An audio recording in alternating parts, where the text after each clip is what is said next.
사람들은 이렇게 말합니다. 사람은 쉽게 안 변합니다. 누구나 잘 안 변합니다. 이런 말을 합니다. 그러나 하나님께서는 우리 안에서부터 영광스러운 변화를 주셔서 하나님이 기뻐 쓰실 수 있는 그런 인물로 만들어 가시기로 작정하셨습니다. 사람은 안 변해요. 사람은 안 바뀝니다. 우리 남편은 안 바뀌어요. 우리 아내는 안 바뀌어요. 우리 부모님 절대 안 바뀌어요. 우리 이 현장은 안 바뀌어요. 근데 하나님의 믿음은 어떻습니까? 우리의 믿음과 하나님의 믿음 중에 뭐가 우세합니까? 하나님의 믿음이 훨씬 강합니다. 하나님은 제 멋대로 살아가는, 내 마음대로 가기를 원하고, 내 생각대로 가기를 원하고, 내 기준대로 살기를 원하고, 내 감정과 내 느낌대로 가기를 원하는 제 멋대로 우리를 완전히 속에서부터 변화시켜가지고 하나님이 마음껏 쓸 수 있는 사람, 그리고 주님을 가장 닮은 사람, 이렇게 변화시켜서 쓰시려고 작정하신 것입니다. 하나님은 그 일에 지금 시작하셨어요. 성경에 하나님의 사람들이 다 변화된 것을 보게 됩니다. 창녀가 변화되어져서 사도급으로 쓰임받은 인물이 나옵니다. 그게 바로 막달라 마리아입니다. 7 귀신 들렸던 막달라 마리아가 그리스도를 만났는데 귀신들이 다 떠나가고 타락했던 사람이 치유가 되어져서 회복이 되어졌는데, 주님이 사역하시는 모든 현장에 누가 따라다닙니까? 12명의 제자들이 항상 함께 했습니다. 숙박을 같이 했습니다. 숙식을 다 같이 했단 말이죠. 늘 함께 했습니다. 귀신 들린 사람 치유하는 거, 병자 고치는 거, 그리고 세리의 집에 가서 신방에서 거기서 엄청난 마태에 관계된 사람들이 하나님 나라 돌아오는 거, 이런 거 다 눈으로 봤습니다. 또 한 무리가 또 따로 있습니다. 남자 제자들과 다른 그룹이 있는데 그게 바로 여자 제자들입니다. 막달라 마리아, 마리아라는 이름 붙은 그런 여자들이 따라다니면서 예수님의 생활비를 책임을 지고 이렇게 사역을 했습니다. 끝까지 십자가 예수님이 지실 때 끝까지 따라다니는 사람은 남자 다 도망갔습니다. 누가 남았습니까? 이 막달라 마리아, 예수님 어머니 마리아, 또 다른 마리아, 이런 여자들이 딱 지켜보고 있었습니다. 멀리서 지켜보고 있었죠. 예수님이 부활하셨을 때 가장 먼저 그 부활의 영광을 맛본 사람이 있습니다. 나이 많은 베드로가 아닙니다. 수석제자가 아닙니다. 누굽니까? 여러분, 가장 결정적인 장면을 누구에게 보여줍니까? 가장 사랑하는 사람에게. 누굽니까? 막달라 마리아입니다. 변화된 사람. 그리스도 안에 들어오면 변화됩니다. 고린도후서 5장 17절에 보니까 그런 적 누구든지 그리스도 안에 있으면 새로운 피조물이라, 새로운 창조물이라, 이전 것은 지나갔으니 보라 새 것이 되었도다. 누구든지 그리스도 안에 들어오면 신분적으로 새로운 사람이 됩니다. 그런데 이렇게 질문할 수 있습니다. 아니 목사님, 우리 남편은 왜 이렇게 안 변합니까? 교회를 수십 년 다니는데 왜 변하지 않을까요? 남편들은 이런 고백을 합니다. 왜 우리 아내는 이렇게 변하지 않습니까? 자녀들은 이렇게 저한테 질문했습니다. 왜 우리 아버지 어머니는 교회를 수십 년 동안 다니고 저렇게 설교를 많이 듣는데 왜 변하지 않습니까? 왜 변하지 않는지는 오늘 설교 듣고 계속해서 말씀 듣다 보면 그렇구나, 이게 빠졌구나, 그걸 정확하게 아실 수가 있습니다. 그리스도 안에 들어오면 신분적인 변화가 일어납니다. 마귀의 자녀가 하나님의 자녀로 옮겨집니다. 마귀의 왕국에서 하나님의 왕국으로 우리의 영과 우리의 혼과 우리의 육이 딱 옮겨집니다. 거기서 인도를 받아가야 되는데 대부분이 거기서 멈춰버립니다. 뭐가 없습니까? 믿음의 진보가 없는 겁니다. 가장 예수님을 닮은 사람이 누굽니까? 교회 목사, 장로, 직분자들이란 말이죠. 집사, 이런 분들입니다. 자녀들이 아버지 어머니를 볼 때 예수님을 닮았구나, 이걸 보는 게 정상이란 말이죠. 근데 많은 자녀들이 합니다. 왜냐하면 아버지 어머니가 교회에서 보는 모습과 집에서 보는 모습이 완전 다르단 말이죠. 자, 집과 직장과 교회, 이게 다르단 말이죠. 학생들은 교회와 집과 학교가 이게 다르단 말이죠. 왜 다른지는 오늘 말씀을 들으면 정확하게 알 수 있습니다.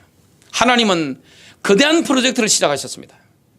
제멋대로 우리를 완전히 변화시키는 이 거대한 프로젝트, 주님의 사람을 만들어서 이 땅에 하나님의 영광을 보여주고 많은 사람들을 옳은 대로 인도하는 이 전도의 축복을 누리도록 하나님이 우리 인생을 인도하시는 것이고, 이 시대의 교회를 영광스럽게 변화시켜가지고 교회가 저런 거야, 진짜 주님의 교회는 저런 거야, 뭐가 다르네, 불신자가 두려워하면서도 존경하는 교회, 그런 교회로 하나님은 만들어 가시기로 작정하신 것입니다.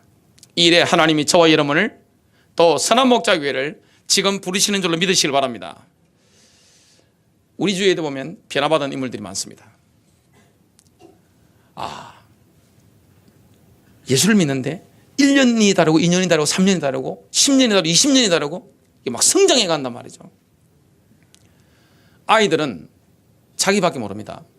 청소년 때 자기밖에 모릅니다. 아이들은 자기밖에 모릅니다. 성장했다는 증거가 뭐죠? 성숙했다는 증거가 뭐십니까? 남의 입장을 이해할 줄 압니다. 좀 폭넓게 보고 남을 배려하고 헌신할 줄 압니다. 사랑하게 됩니다. 예수 그리스도 안에 들어오면 이런 인물이 됩니다. 쉽게 말하면 과거에 창녀였다 할지라도, 과거에 손가락질을 받는 사람이었다 할지라도 그리스도 안에 들어와서 주님을 닮아가다 보면 표준인 사람이 됩니다. 영국에 그런 인물이 있었습니다. 나 같은 죄인 살리신 주의 놀라워. 존 뉴턴입니다. 어릴 때 교회를 열심히 다니고 신실한 어머님이 돼서 살았는데 아주 어린 시절에 어머니가 돌아가신 겁니다. 아버지는 재혼하셨단 말이죠. 엄청난 충격받은 겁니다. 그러면서 이게 무너져 버린 겁니다. 타락해 버린 겁니다. 아버지가 봐도 손가락질 하는 겁니다. 누가 봐도 하는 겁니다. 그런 인물이 됐습니다. 근데 이 존 뉴턴이 노예선 선장도 하고 막 타락했는데 그 이후에 어떻게 됩니까? 그리스도를 인격적으로 만나고 하나님의 말씀을 늘 보면서 인도를 받는데 영국에서 목회자가 됐는데요. 누가 봐도 예수님을 영국에서 가장 닮은 사람, 그게 바로 존 뉴턴이 된 겁니다. 하나님은 우리 개인을 변화시킵니다. 그리고 이 시대의 교회를 변화시켜서 영광스럽게 인도하시는 것을 우리가 보게 됩니다. 하나님은 일에 영광스러운 변화에 저와 여러분을 부르고 계십니다. 도전을 주시는 거죠. 첫 번째입니다. 교회를 향한 하나님의 비전이 있습니다. 하나님은 교회를 예수님의 피로 값주고 구속하셨습니다. 예수님 피값으로 사신 게 뭡니까? 하나님의 교회입니다. 예수님의 교회, 그리스도의 교회, 하나님의 교회, 주님의 교회. 여러 이름을 씁니다. 교회는 베드로전서 1장 18절과 19절입니다. 너희가 알거니와 너희 조상들이 물려준 헛된 행실에서 대속함을 받은 것은 은이나 금같이 없어질 것으로 된 것이 아니요 오직 흠없고 점없는 어린 양 같은 그리스도의 보배로운 피로 된 것이니라. 히브리서 9장 12절입니다. 염소와 송아지의 피로 하지 아니하고 오직 자기의 피로 영원한 속죄를 이루사 영원한 구속을 이루사 단번에 성소에 들어가시느니라. 주님은 우리의 구속을 이루는데 끝내신 것입니다. 다 이루다 하신 것입니다. 십자가로 다 이루신 것입니다. 완벽하게 우리를 구속하신 것입니다. 그리고 우리는 하나님의 목적 있는 사람으로 부름받았습니다. 주님 우리를 구속하셨단 말이죠. 피값으로 우리 개인들을 사시고 교회를 사셨는데 저와 여러분 개인을 향한 하나님의 목적이 있습니다. 교회를 향한 하나님의 목적이 있습니다. 그 목적에 쓰시기 위한 하나님의 작품입니다. 작품 중에서도 그리스도인들은 글작입니다. 여러분 글작품 있죠? 제가 대만에 가니까 그 장개석 총통이 밀려 내려오면서 모택동 세례관에 밀려가지고 대만으로 넘어갔는데 중국의 보물을 엄청 모아놨더라고요. 글작품이 많아요. 가보고 봤는데 우리나라 어떤 대학 미대 교수님은 속아 있는 그림 하나 보셨는데 내 평생에 이런 그림을 하나 본 게 영광으로 생각한다. 그렇게 감상문을 남겼던 게 신문에 났던 걸 기억이 납니다. 모든 그리스도인들은 글작품입니다. 하나님의 글작입니다. 영적으로 VIP입니다. 하나님이 그렇게 우리를 쓰시려고, 하나님 나라 확장에 쓰시려고 하나님이 그렇게 인도하신 것입니다. 하나님이 쓸모있는 존재로 하나님 나라에 우리를 부르신 줄로 믿으시길 바랍니다. 에베소서 2장 10절입니다. 우리는 그분의 작품이요, 킹제임스 버전입니다. 그리스도 예수님 안에서 선한 행위를 하도록 창조된 자들이니라. 하나님께서 그 선한 행위를 미리 정하신 것은 우리가 어떤 일을 해야 될 것인가 미리 정하신 것입니다. 교회가 걸어갈 길을, 여러분 개인이 걸어갈 길을, 하나님이 여러분 자녀가 걸어갈 길을 미리 정해놓으신 것입니다. 성령인도 받으면 정확합니다. 여러분 성령님이 얼마나 정확합니까? 여러분 하나님의 섭리를 벗어날 사람이 있는가요? 불신자는 운명을 따라가고 신자는 하나님의 섭리와 경륜을 따라갑니다. 제가 이 자리에서 오늘 이 말씀을 전하게 될 줄 10년 전에 꿈에도 생각 못했습니다. 전혀 계획하지 안 한 겁니다. 앞으로 제가 걸어갈 길, 여러분이 걸어가실 길, 선한 목자교회가 걸어갈 길, 온라인 전도가 앞으로 되어질 모든 것들, 이 모든 것들은 하나님이 예비하신 것입니다. 사람이 못 바꿔요. 믿으시길 바랍니다. 하나님이 하신 일을 어떻게 바꾸냐 말이죠. 하나님이 요셉이 걸어가는 길을 작정하셨습니다. 어느 날 요셉이 하나님의 비전을 본 것입니다. 꿈을 꿨습니다. 비전을 본 것입니다. 하나님의 비전, 그게 요셉의 가슴에 담긴 것입니다. 형들에게 말했습니다. 아버지에게 말했습니다. 형들이 이빨을 가는 겁니다. 왜냐? 요셉이 통치자가 되는 꿈이었거든요. 왕이 되는 꿈이었습니다.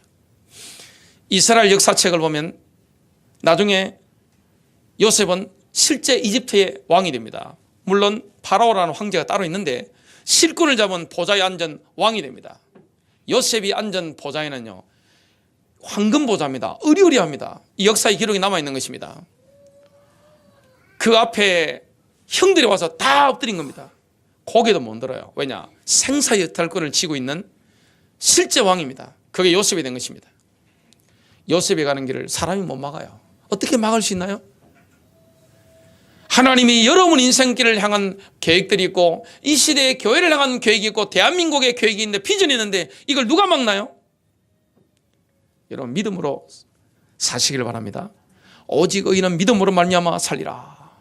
하박국 2장 4절에 나온 말씀, 로마서 1장 16절 17절 말씀, 의인은 자기 믿음으로 말미암아 살리라. 여러분 믿음으로 살아야 됩니다. 믿음으로 살리라. 믿으면 살게 되는 것입니다. 내가 믿음으로 먹고 믿음으로 돈 쓰고 믿음으로 인간관계를 나누고 신앙으로 모든 걸 하는 것입니다. 승리하게 되겠습니다. 요셉이 가는 길을 하나님이 승리하신 것입니다. 하나님의 경륜이 있는 것입니다. 이 시대를 향한 하나님의 경륜이 있는 거예요. 거기에 우리는 뭐합니까? 하나님이 하늘 보좌에서 움직이시는데 저와 여러분 개인을 컨트롤하시잖아요. 이 시대의 교회를 컨트롤하시잖아요. 이 시대의 교회는 몇 개입니까? 하나입니다. 하나님의 교회는 하나고 지역별로 지역 교회들이 있는 것입니다. 그러나 그리스도의 몸은 하나입니다. 이런 은혜 속에 우리가 부름받았습니다. 하나님께서 그 선한 행위를 미리 정하신 것은 우리가 그 행위 가운데서 걷게 하려 하십니다. 이게 성령인도 받는 그런 글입니다. 한 걸음 한 걸음 믿음으로 가는 것입니다. 아브라함이 하나님의 예정하신 길을 갔습니다. 하나님이 작정하신 길, 섭리하시는 길, 경륜의 길을 걸어갔습니다. 그러니까 롯과 아브라함의 목자들이 서로 다투니까 아브라함이 뭐라 합니까? 롯을 향해서 내가 좌하면 나는 우하고 내가 우하면 나는 좌하리라. 양보합니다. 믿음의 사람은 양보해도 됩니다. 이 아브라함이 어떤 믿음을 가지고 있었나요? 자, 롯이 나중에 전쟁포로로 잡혀가니까 이 소돔왕 그 팀들이 바벨론에 있던 그 강력한 팀들한테 패했단 말이죠. 국제전쟁이 일어났습니다.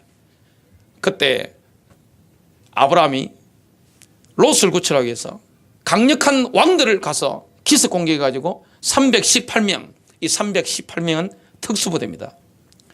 이스라엘 역사를 보면 특수부대입니다. 일반인이 아닙니다. 데려가자 기습 공격해가지고 박살내버리고 모든 걸 다 뺏어온 겁니다. 사람, 물자 다 뺏어온 거예요. 그때 소돔왕이 뭐랍니까? 전리품 다 가지세요. 아브라함이 뭐라 하죠? No. 당신이 내가 이걸 받으면 당신이 나를 부자로 만들겠다 할 게 아니냐. 안 받는다. 그게 뭡니까? 믿음이에요. 여러분 인생에 믿음이 있어야 됩니다. 믿으면 삽니다. 믿으면 창조의 능력이 있어요. 정말 믿으시길 바랍니다. 하나님 우리를 작품으로 만드셨는데 글작이란 말이죠. 하나밖에 없는 존재입니다. 지구상에 여러분들은. 하나님이 왜 이렇게 사셨죠? 그것이 출애굽기 19장 4절 5절에서 나옵니다. 내가 이집트 사람들에게 행한 것과 또 내가 독수리 날개에 너희를 실어 내게로 데려온 것을 너희가 보았느니라. 하나님은 이스라엘 백성들을 구속하셔서 개인적이고 직접적인 관계를 맺기를 원하는 겁니다. 하나님은 여러분들이 많은 일을 하는 걸 원하는 게 아니세요. 가장 먼저 뭡니까? 저와 여러분과의 관계성에 관심이 있는 거예요. 그런데 이스라엘 백성들 어디에 관심이 있었습니까? 율법, 그리고 물질적인 복을 주세요.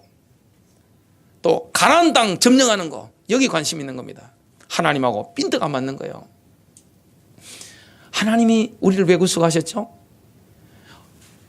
출애굽기 오늘 19장 5절에 보니까 너희는 내게 모든 백성들보다 뛰어난 특별한 보물이 되리니, 하나님이 특별한 백성으로 특별한 보물로 교회를 하나님이 부르신 것입니다.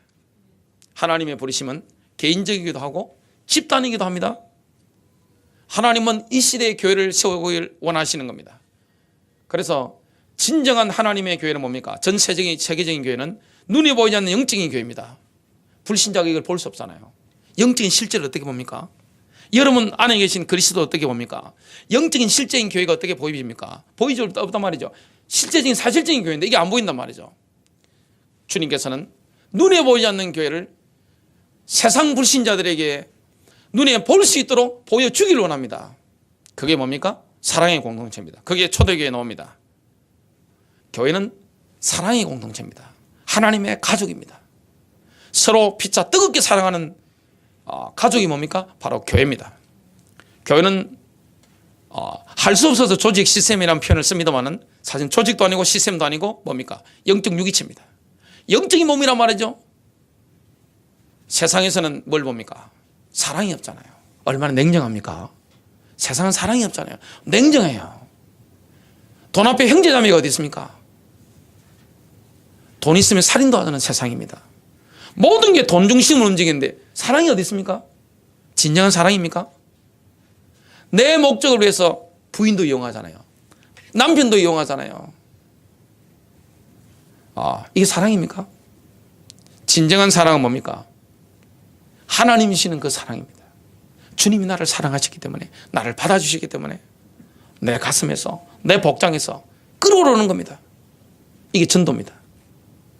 그러니까 사람들은 느끼거든요. 왜냐? 세상에 사랑이 없기 때문에 우리 안에 복장에서 끌어오는 사랑이 있다는 거 압니다. 교회에 넘치는 사랑이 있다는 거 아는 것입니다. 이게 불신자 세계에 뭡니까? 충격으로 다가가는 것입니다. 많은 분들이 전도를 하는데 말을 잘하면 전도되는 걸로 생각합니다. 착각입니다. 세상 사람들은 여러분이 증거하는 말에 관심이 없습니다. 여러분의 삶에 관심이 있습니다. 어떻게 사는지, 그리고 과연 말대로 살고 있는지, 이게 딱 봅니다. 아주 관심 많습니다. 우리에게 그리스도의 사랑이 흘러넘치고 우리 속에서 변화가 일어나서 그리스도를 닮아간다, 교회가 그런 모습을 닮아간다. 어떻게 됩니까? 충격적입니다. 그런 교회 하나님이 사람을 갖다 붙이시는 것입니다. 이게 전도입니다. 이게 선교입니다. 끌려오는 것입니다.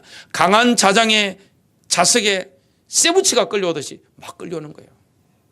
교회가 세상에 줄 수 있는 건 뭐밖에 없습니까? 그리스도의 사랑밖에 없어요. 이 은혜가 교회를 통해 나타나는 것입니다.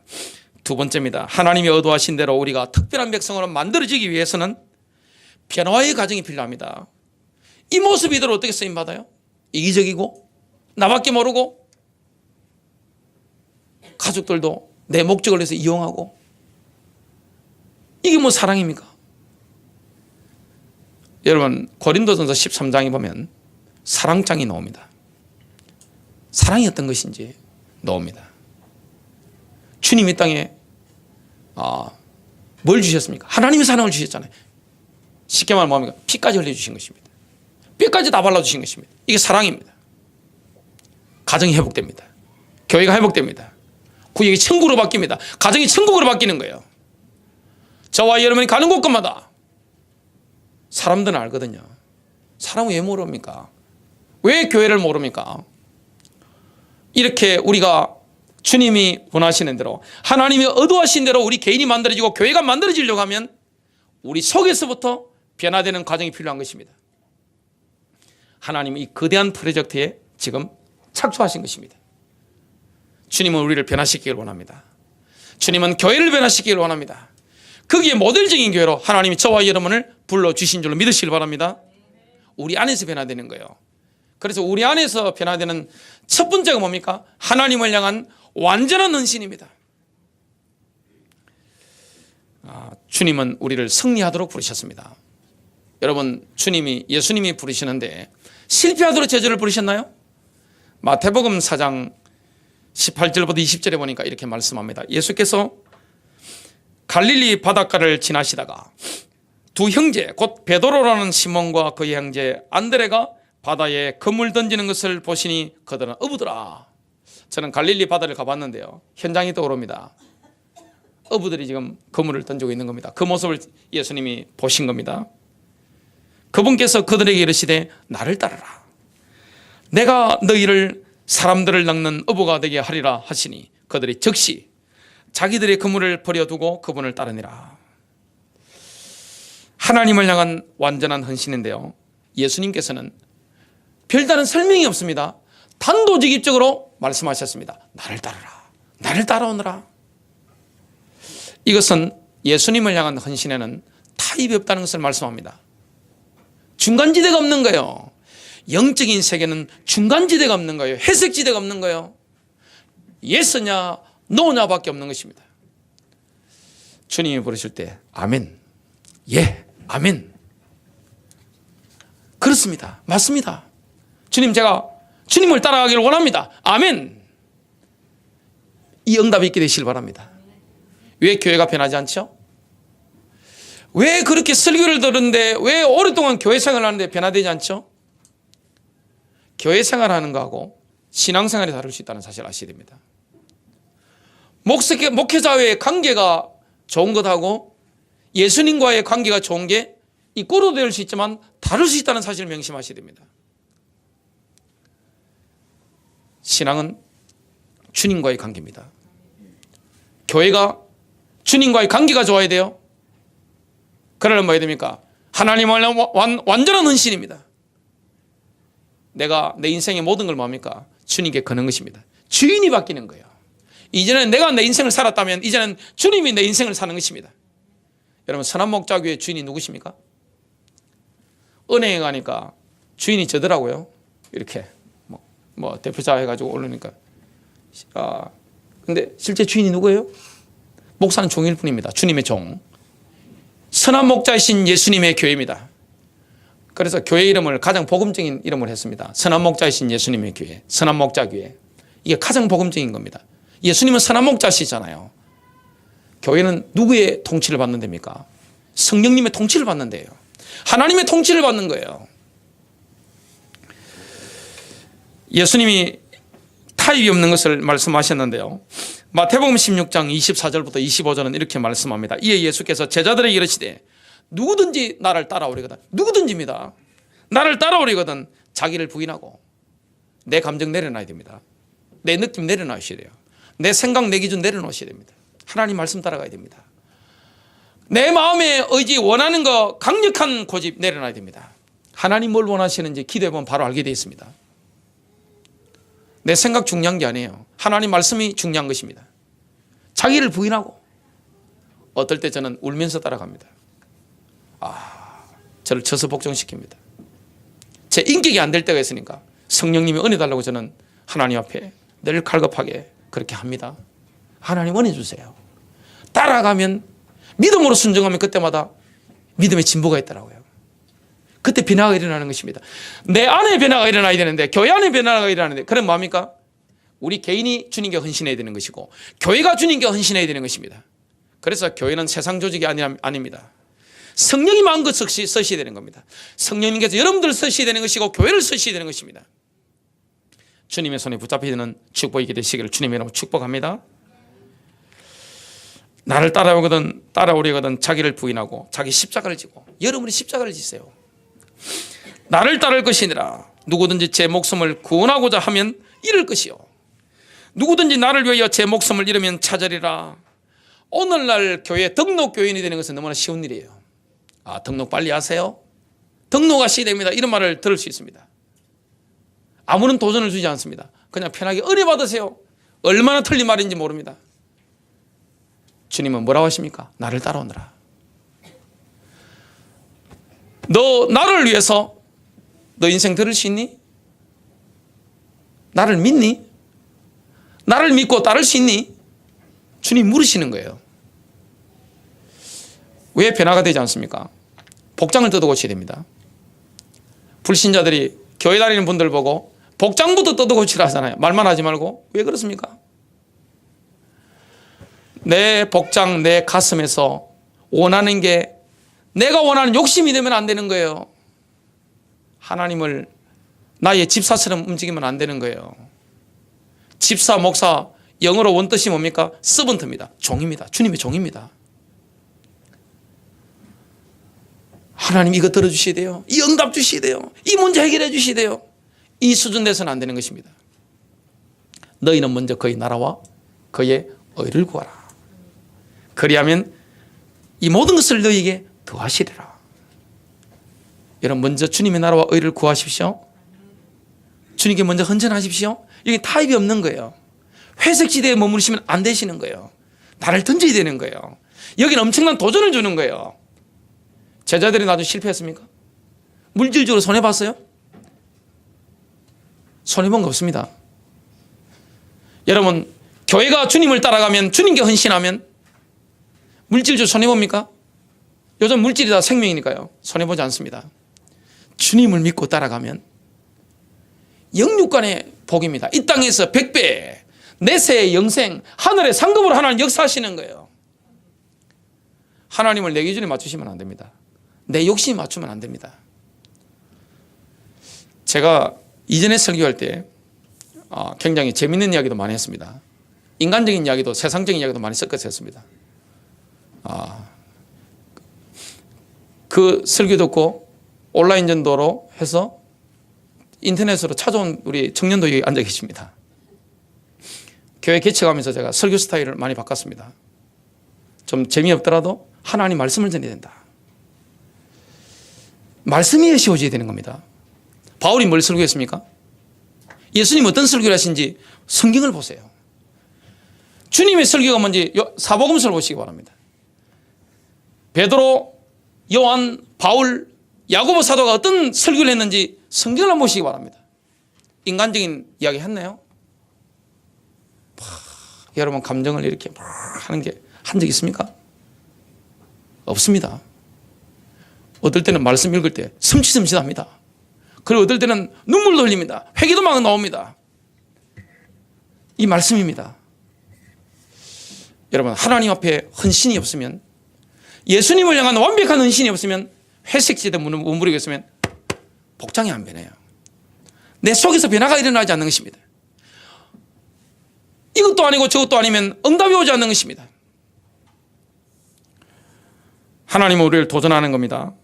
로마서 12장 1절부터 2절은 마태복음 4장과 동일한 원리를 말씀합니다. 그러므로 형제들아, 내가 하나님의 긍휼을 힘입어 너희에게 간청하노니 너희는 너희 몸을 거룩하고 하나님께서 받으실 만한 살아있는 희생물로 드리라. 그것이 너희의 합당한 섬김이니라. 합당한 예비니라. 가장 영적인 게 뭡니까? 내 몸을 하나님께 드리는 것입니다. 하나님, 나를 마음대로 하십시오. 하나님 마음대로 서십시오. 오늘 내 인생을, 남은 내 인생을, 내 자녀를, 선한 목자교회를, 앞으로 온라인 전도를 하나님 마음껏 하십시오. 그때 주님의 손에 붙잡히는 겁니다. 주인이 누굽니까? 예수님이십니다. 우린 종이에요. 제가 성경 연구해 보니까 목사, 장로 다 서번트입니다. 집사라는 원뜻도 뭡니까? 서번트입니다. 교회 가장 무거운 이 직분들이 다 서번트입니다. 종입니다. 주님의 종입니다. 주님을 내 욕심에 이용하면 안 돼요. 교회 목사가 함부로 할 수 있습니까? 교회 성도들이 민주주의를 함부로 할 수 있나요? 교회는 영적 공동체예요. 말씀이 기준인 것입니다. 여기 앉아 계신 지금 본당을 가득 채우신 우리 성도님들이 저를 비롯한 모든 사람이 맞다 할지라도 지금 제일 뒤에 앉아 계시는 우리 곽기절 집사님 볼 때 말씀의 기준을 봤을 때 아니면 아닌 겁니다. 교회는 다수결이 아니에요. 할 수 없이 인간적인 것은 상식적인 것은 다수결로 다 합니다. 민주주의로. 그런 건 우리 교회도 다 통용되는 겁니다. 그러나 영적인 것은 뭡니까? 다 맞다 할지라도 성령 받은 청소년이 딱 말씀의 기준을 보니까 교회가 하는 게 아니면 어떻게 됩니까? 내 양심을 따르게 되는 겁니다. 여러분 남은 생에 그렇게 하시길 바랍니다. 이게 신앙이에요. 주님을 따라가야 되는 것입니다. 그러면 어떤 일이 일어납니까? 로마서 12장 2절을 보니까 너희는 이 세상에 동화되지 말고 세상과 일치되지 말아라. 세상과 일치되는 생각하지 말아라. 이 세상에 동화되지 말고 오직 너희 생각을 새롭게 함으로 변화를 받아. 우리가 우리 몸을 살아있는 희생물을 드린다는 건 뭡니까? 구약시대는 제물을 양이나 소를 잡으면 어떻게 하죠? 염소 잡으면 죽여가지고 제단에 바치는 겁니다. 그러면 그때부터 그 제물은 하나님의 소유가 됩니다. 우리의 몸을 하나님의 제단에 올려놓으면 하나님 마음대로 하십시오. 그러면 내 인생 내게 아닙니다. 내가 어떤 학교를 가야 될지, 어떤 직장을 가야 될지, 어떤 직업을 가야 될지 누가 시키는 대로 해야 됩니까? 위에서 시키는 대로 하늘 보좌에서. 우리 개인도 그렇고 교회도 마찬가지예요. 그래야 우리 안에서 변화가 일어나는 거예요. 헌신을 하면 하나님께 헌신하는 거, 교회를 열심히 하는 게 아닙니다. 이거는 주님께 내 인생을 드리는 겁니다. 건물교회만 생각하시면 안 됩니다. 주님께 내 인생을 드리면 어떻게 됩니까? 생각이 새로워집니다. 그러면 내 프레임이 바뀝니다. 우선순위가 바뀌는 거예요. 내 가치관이 바뀌는 거예요. 옛날에 중요하게 생각했던 게 지금 별로 중요하지 않은 거예요. 그리고 옛날에 하찮게 생각했던 하나님, 성경, 영적인 비밀, 하나님 나라 확장, 교회 이런 게 너무나 소중하다는 것을 깨닫게 되는 거예요. 우리 생각이 새로워지면 우리 인생을 향한, 이 시대의 교회를 향한 하나님의 완벽한 뜻이 깨달아집니다. 하나님의 뜻은 로마서 12장 2절 하반절에 보니까 하나님의 그 선하시고 받으실 만하며 완전하신 뜻이 무엇인지 입증하도록 하라. 하나님의 뜻은 선합니다. 우리를 향한 하나님의 뜻은 해로운 게 전혀 없습니다. 여러분에게 교회에 해로운 게 아무것도 없습니다. 하나님의 뜻은 받으실 만합니다. 믿음으로 하나님의 뜻을 품으면 승리합니다. 교회도 마찬가지입니다. 믿음으로 하나님 뜻을 품으면 승리하는 거예요. 하나님의 뜻은 완전합니다. 하나님의 뜻은 내 삶의 모든 분야를 포괄합니다. 전체적인 계획을 가지고 있습니다. 큰 세 번째입니다. 우리 안에서 영광스러운 변화를 일으키는 도구가 무엇일까요? 우리 안에서 영광스러운 변화를 일으키는 그 도구는 바로 하나님의 거울인 하나님의 말씀입니다. 성경입니다. 그리스도인들은 말씀의 거울을 아주 열심히 들여다봐야 합니다. 오늘도 거울 보고 오셨잖아요. 자, 남자들은 아침에 일어나면 세수를 하면서 면도를 합니다.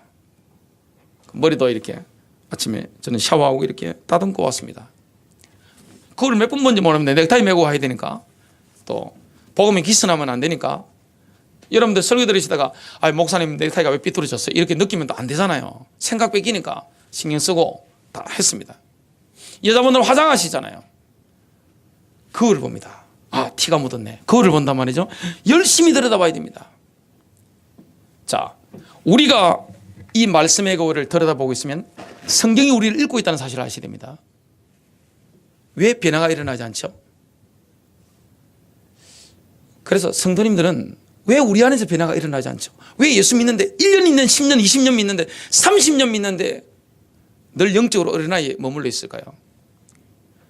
주님께 헌신이 없다든지 아니면 말씀을 본 적이 없습니다. 목사님들은 유혹을 받습니다. 말씀을 타협해야 된다는 유혹을 받습니다. 왜냐? 말씀이 좀 어려운 게 있잖아요. 어떨 때는 말씀이 우리를 막 칠 때가 있습니다. 우리를 막 책망할 때가 있단 말이죠. 그런 설교를 하면 교회가 부흥이 되지 않는다는 걸 목회자들이 다 알고 있습니다. 그러니까 달달한 것만, 힘주는 것만, 자아를 만족시키는 설교만 하는 유혹을 받게 됩니다. 저같이 그냥 교회 부흥 이런 걸 내려놓고 하는 목사는 좀 예외적인 경우죠. 여러분, 이 말씀을 자체를 읽어야 됩니다. 그러니까 대형 교회일수록 설교를 들어보면 달달합니다. 힘만 줍니다. 자아를 만족시키는 경우가 많습니다. 이건 대형 교회를 제가 책망하는 게 아닙니다. 비판하는 게 아니에요. 선한 목자에게도 마찬가지입니다. 어느 목사든 완전한 목사 없습니다. 설교는, 성경은 완전합니다. 성경이 어려우시죠? 많은 분들이 어렵다고 합니다. 이렇게 힘드시죠? 제가 이전에 성경을 쭉 읽다 보면 레이기 이해 못 하겠더라고요. 근데 지금 십자가 의미를 깼다고 보니까 구약 성경의 제일 중요한 키가 뭡니까? 레이기입니다. 옛날에 다니엘서, 계시록, 요한계시록 이해하기 힘들었습니다. 요즘은 쉽게 이해합니다. 읽으십시오. 그리고 말씀 보면 뭐합니까? 나 자신이 보입니다. 그리고 그 말씀 볼 때 주의 영광을 보게 되는 것입니다. 그 주의 영광이 성령의 역사로 말미암아 내 안에서 능력으로 변화시키는 것입니다. 이런 과정 없이 설교만 쉽게 들으니까 변화가 안 일어나는 거예요. 예수 50년 믿어도 어린아이입니다. 목사가 돼도 어린아이인 거예요. 성숙한 신자로 자라가게 되시길 바랍니다. 히브리서에 보면 늘 어린아이로 있는 거, 기초교리에 머물러 있는 거 엄청 책망합니다. 히브리서 한번 읽어보세요. 말씀의 교를 지속도로 들여다보면 어떻게 됩니까? 고린도후서 3장 18절입니다. 그러나 우리는 다 가리지 않은 얼굴로 거울을 보는 것 같이 주의 영광을 바라보며 같은 형상으로 변화되어, 우리가 말씀의 교를 보면 주의 영광으로 우리 속 사람이 확 변화됩니다. 주님을 닮아버리는 것입니다. 영광에서 영광에 이르렀나니 이것은 곧 주의 영으로 말미암은 것이니라. 우리가 하나님의 거울을 들여다보는 순간 성령님이 역사하시기 때문에 확 변화가 일어나는 겁니다. 내 인격이 바뀌는 겁니다. 진짜 이거 되어지면요, 딱 보면 그리스도인의 품격이 드러납니다. 언어가 다릅니다. 이게 성품이 다릅니다. 가슴이 달라요. 복장이 다른 것입니다. 사람을 확 잡당기게 되어 있습니다. 영으로 막 전달되게 되어 있습니다. 우리가 보이지 않는 것에 주목할 때만 우리 안에서 주의 영광이 효과적으로 역사합니다. 눈에 보이는 게 주목되는 게 아닙니다. 눈에 보이지 않는 것에 주목해야 됩니다. 하나님 말씀에 주목해야 됩니다. 그래야 변화가 일어나는 겁니다. 고린도후서 4장 17절 18절입니다. 우리가 잠시 받는 가벼운 고난이 우리를 위해 훨씬 더 뛰어나고 영원한 영광의 무거운 것을 이루느니라. 우리는 보이는 것들을 바라보지 아니하고 보이지 아니하는 것들을 바라보나니 보이는 것들은 잠깐 있을 뿐이나 보이지 아니하는 것들은 영원하니라. 우리가 변화되는 과정을 경험하게 되는데요, 반드시 고난을 통과해야 됩니다. 그 고난이 유익이에요. 오늘 보니까 잠시 받는 고난이 유익이라고 합니다. 여러분, 고통을 받으면 어떻게 됩니까? 영원한 걸 바라보게 됩니다. 눈에 보이지 않는 걸 바라보게 됩니다. 사람이 등 따뜻하고 배불러 보세요. 어떻게 됩니까? 개척교회 목사는 여러분들이 걱정할 필요 없습니다. 왜냐? 모든 게 부족하기 때문에. 얼마나 갈급하겠어요? 그리고 성도님들 가운데서 생활이 어렵다든지 어려움을 당하는 분들은 걱정할 필요 없습니다. 제일 위험한 사람 누구죠? 목사도 뜰 때입니다. 성도들도 돈이 생겼을 때입니다. 그러면 어떻게 됩니까? 굉장히 위험한 단계에 들어갑니다. 이건 목사든 누구든 다 똑같습니다. 사람이 등 따뜻하고 배부르면요, 눈에 보이는 게 집착됩니다. 사람 탐욕이라는 것은요, 살인도 불러일으킵니다. 정욕이라는 것은 강간도 하게 만듭니다. 맹욕이라는 것은 뭡니까? 부모도 죽이게 만듭니다. 얼마나 강한 욕망이에요? 눈에 보이는 거잖아요. 그러나 우리가 고난이 오면 어떻게 됩니까? 본질을 바라보게 됩니다. 신앙의 본질이 뭔지, 영적인 본질이 뭔지 바라보게 됩니다. 하나님 앞에 서게 됩니다. 말씀을 보게 되는 것입니다. 그 말씀이 주의 영광에서 영광은 나를, 내 속 사람을 안에서부터 완전히 변화시키는 것입니다. 그런데 고통이 왔는데 눈에 보이지 않는 것을 바라보지 않고 말씀 바라보지 않으면 어떻게 됩니까? 고통은 고통으로 끝납니다. 아무 유익이 없어요. 여러분들 하나님 말씀 바라보게 되시길 바랍니다. 결론입니다. 우리는 승리하기 위해 부름받았습니다.